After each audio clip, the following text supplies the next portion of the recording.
Hey guys, Malik Mastery here. Today I'm going to show you who you are. You run around calling yourself gods, you call yourself Moors, you call yourself African Americans, you call yourself Americans, you call yourself Africans, you call yourself every byword, including black people, under the heavens. But today I'm going to show you who you really are out of the scripture, according to the word of God. I'm start reading in Deuteronomy chapter 28, verse 62.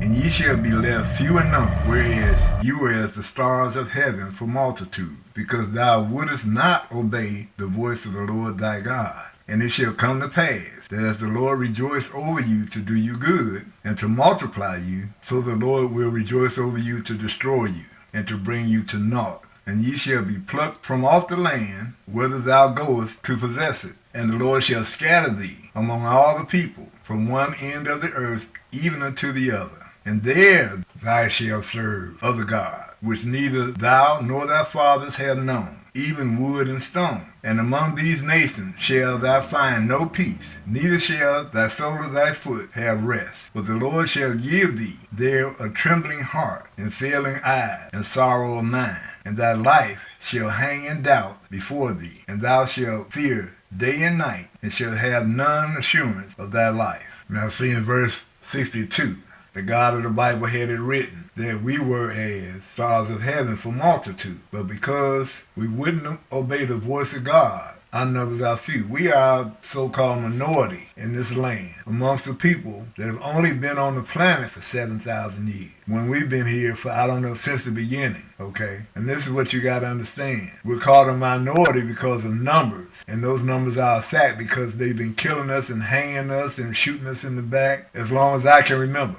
Then when you look at verse 63, it says, it shall come to pass that the Lord rejoice over you to do you good. God used to rejoice over us to do us good. Even when it came all the way down to Black Wall Street. That was just an example of how we used to operate. Then the enemy took aircraft and bombs and automatic weapons and everything else and destroyed us off of Wall Street. So this is one of the lands among the people where God sent us, where we couldn't have no peace, where we feared day and night, which we still do. You're always in fear of what the police is going to do. The police, as you know, is nothing but the Ku Klux Klan.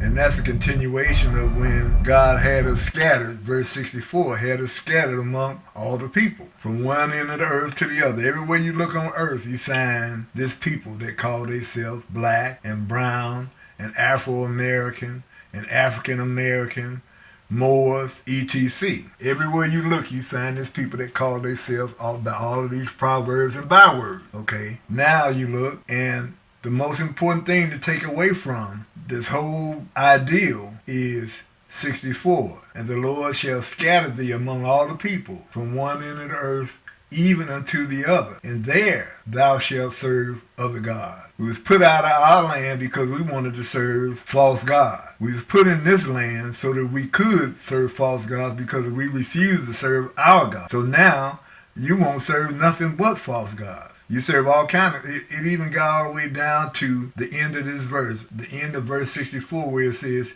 you serve even wood and stone. What's the stones that you worship?